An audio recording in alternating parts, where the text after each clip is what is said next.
এরকম একটা delicious crispy chicken wings, spicy chicken wings খেতে আর রেস্টুরেন্টে যেতে হবে না।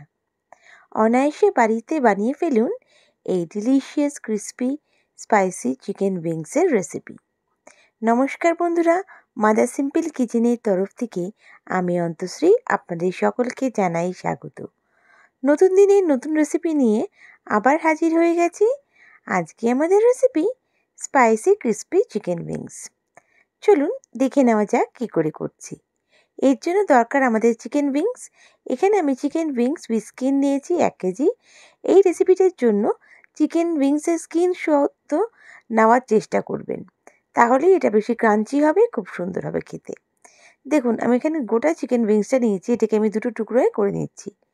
মানে যে দেখুন উইংসটা আছে আর যেটা দিয়ে ললিপপটা হয় চিকেনের, সেই পোর্শনটা আমি আলাদা করে নিচ্ছি। 2 পোর্শনে আমি এটাকে ভাগ করে নিচ্ছি, যেহেতু এরকম বড় পিস খেলে কিন্তু ভালো লাগবে না আর ফ্লেভারটাও ভালো হবে না। এর জন্য আমি এটাকে ছোটো ছোটো টুকরোয় জাস্ট 2 পিস করে কেটে নিচ্ছি। উইংস পার্টটা আলাদা রাখছি আর ললিপপের পার্টটা আলাদা রাখছি।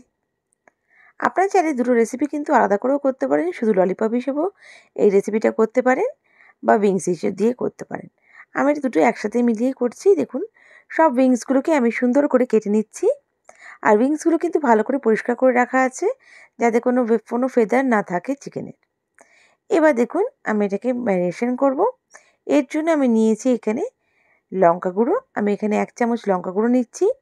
আর এখানে আমি অ্যাড করছি 1 চামচ আদা রসুন বাটা। আর এখানে আমি দিয়ে দেবো 2 টেবিল স্পুন মতন সয়া সস। আর এখানে পরিমাণ মতন লবণ অ্যাড করেছি। এটা বুঝে অ্যাড করবেন, যেহেতু সসের মধ্যে কিন্তু লবণ আছে, হালকা পরিমাণে লবণ অ্যাড করেছি। আর এখানে আমি দিয়ে দেবো একটা ডিম ভেঙে দিয়ে দিচ্ছি। আর এখানে আমি অ্যাড করছি 4 টেবিল স্পুন ময়দা। সব উপকরণগুলো দিয়ে ভালো করে কিন্তু আমাকে মাখিয়ে নিতে হবে। দেখুন আমি এখানে 4 টেবিল স্পুন ময়দাই দিচ্ছি আর এটা বাইন্ডিংয়ের জন্য দিচ্ছি। দিয়ে ভালো করে আমাকে মেখে নিতে হবে। সব উপকরণ দিয়ে আমাকে চিকেনটাকে খুব সুন্দর করে মাখিয়ে নিতে হবে। এখানে মাখিয়ে নিয়ে অন্তত 1 ঘন্টা কিন্তু ম্যারিনেশনে করতেই হবে। আপনারা চাইলে এটাকে সারা রাতও রাখতে পারেন, রেফ্রিজারেটরে রেখে দেবেন। ওভারনাইট ম্যারিনেশন করলে কিন্তু খুব সুন্দর টেস্টটা আসে। তাই চেষ্টা করবেন যেন সবথেকে বেশি সময় ম্যারিনেশনটা করার। যত বেশি ম্যারিনেশন করবেন তত বেশি কিন্তু ভালো টেস্টটা হবে। দেখুন ভালো করে সুন্দর করে মাখিয়ে নিয়েছি, পুরো কোট হয়ে গেছে, যাতে কোটিংটা পুরো চিকেনের গায়ে লেগে থাকে। এবার আমি চিকেনগুলোকে কিন্তু ভেজে নেব। ভাজার জন্য আমি কড়াইতে সাদা তেল অ্যাড করব। দেখুন চিকেনগুলো পিসগুলো নিচ্ছি। খুব বেশি কোটিং দেওয়ার দরকার নেই, যেহেতু স্কিনটা দেওয়ার জন্য কিন্তু এমনিতেই ক্রিস্পি হবে। একদম ছাঁকা তেলে আমাকে কিন্তু ভাজতে হবে। তেলটা ভালো করে গরম করে নিয়েছি। এবার ভাজার সময় ফ্লেমটা আমি লো টু মিডিয়াম রাখবো। দেখুন সব চিকেনগুলো আমি দিয়ে দিচ্ছি। একবারে কিন্তু ভাজা যাবে না, আমি এটাকে ব্যাচে ব্যাচে ভেজে নিয়েছি। আমি এখানে 2-3 ব্যাচে ভেজে নিয়েছি চিকেনগুলোকে। দেখুন সব চিকেনগুলো আমি দিয়ে দিচ্ছি। এবার চিকেনগুলোকে মিডিয়াম ফ্লেমে আমাকে ভাজতে হবে। আর আমি চিকেনগুলোকে উল্টে পাল্টে নেব। চিকেনগুলোকে বেশ লাল লাল করে ভেজে তুলতে হবে, যাতে ক্রিস্পি হয়।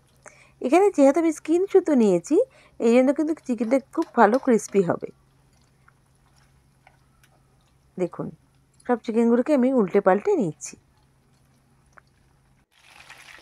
দেখুন একটা দিক চিকেন ভাজা হয়ে গেছে, ভালো করে আবার উল্টে পাল্টে নিচ্ছি, বেশ লাল লাল করে ভেজে তুলবো আমি।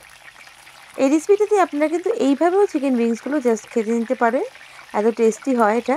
কিন্তু আমি এখানে একটা সস ব্যবহার করছি, যার জন্য টেস্টটা আরও 2-3 গুণ বেড়ে যাবে।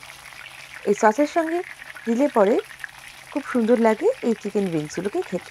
স্টার্টার হিসেবে তো জাস্ট জমে যাবে, বা আপনারা কোনো সাইড ডিশ হিসেবেও খেতে পারেন। এখানে কড়াইতে এক্সেস তেলটা আমি কিন্তু সরিয়ে দিয়েছি, অল্প আমি তেল রেখেছি এখানে। এবার আমি এখানে অ্যাড করে দিচ্ছি রসুন। এখানে 20-25টা মতন কোয়া আছে, মানে এখানে বড় কোয়া আছে 20-22টা আছে। আপনারা যে ছোটো কোয়া হয় অনেকটা নেবেন, আরও বেশি নিয়ে নিতে পারেন। যত বেশি রসুন দেবেন টেস্টটা কিন্তু ভালো লাগে।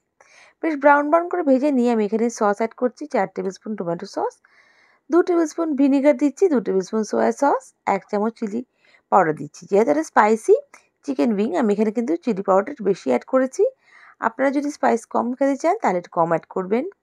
হালকা চিনি অ্যাড করছি, বেশ টেস্টটা ব্যালেন্স হয়ে যাবে। এবার ভালো করে সসটাকে আমি জাস্ট একটু ভালো করে নাড়িচাড়ি নিচ্ছি। খুবই ইজি রেসিপি, চটজলদি হয়ে যায়। এটা কিন্তু সাইড ডিশ হিসেবেও ভালো লাগবে আর স্টার্টার হিসেবে জাস্ট জমে যাবে। যে কোনো অকেশনে আপনারা এটা সার্ভ করতে পারেন। এবার আমি এখানে 1 চামচ কর্নফ্লাওয়ার জলে গুলে নিয়ে আমি এখানে অ্যাড করে দিলাম। দেখুন ভালো করে একটু মিক্স করে নিচ্ছি, নাড়িয়ে চাড়িয়ে নিচ্ছি। খুব সুন্দর করে আমি এটাকে নাড়িয়ে চাড়িয়ে নিচ্ছি। সসটা কিন্তু আমার রেডি। এই সসটা দিয়ে চিকেন উইংসগুলো দিলে পরে টেস্টটা একদম জাস্ট দারুণ হয়ে যায়। দেখুন এবার ভালো করে নাড়িয়ে চাড়িয়ে নিয়ে এর মধ্যে আমি অ্যাড করে দিচ্ছি চিকেন উইংসগুলো। দিয়ে ভালো করে টস করে নিতে হবে চিকেন উইংসগুলো। সব চিকেন উইংস আমি দিয়ে দিলাম। দিয়ে ভালো করে একটু নাড়িয়ে চাড়িয়ে নিচ্ছি। ভালো করে কোট করে নিচ্ছি আমি চিকেন উইংসগুলো, যাতে প্রত্যেকটা উইংসের মধ্যে সসটা ভালো করে মিশে যায়। দেখুন খুব সুন্দর করে একদম কোট করে নিচ্ছি। আর আমি এখানে সাদা তিল দিয়ে সার্ভ করে দেব। আমার রেসিপিটা কিন্তু একদম রেডি টু সার্ভ। বন্ধুরা, আমার রেসিপিটা যদি ভালো লেগে থাকে প্লিজ লাইক করে সাবস্ক্রাইব করে আমার পাশে থেকে যাবেন। বেল বাটনটা প্রেস করবেন যাতে আমার রান্নার নোটিফিকেশনগুলো সবথেকে প্রথমে আপনারা পেয়ে যান। আপনাদের একটা লাইক কমেন্ট আমাকে মোটিভেট করে নতুন নতুন রেসিপি নিয়ে আসার জন্য।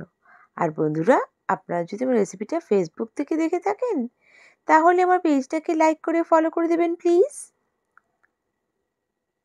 দেখুন আমি কিন্তু এটা জাস্ট সার্ভ করে দিচ্ছি একদম গরম গরম। এই রেসিপিটা কিন্তু গরম গরম খেতেই দারুণ লাগে। বেশ ক্রাঞ্চি ভাবটা থাকবে আর সসের সঙ্গে মিশে দারুণ হয়ে যায়। দেখুন পুরো সার্ভ করে দিচ্ছি আমি এটাকে।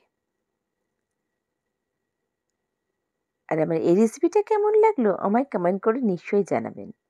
নেক্সট রেসিপি নিয়ে আবার হাজির হয়ে যাব। সবাই ভালো থাকবেন, সুস্থ থাকবেন।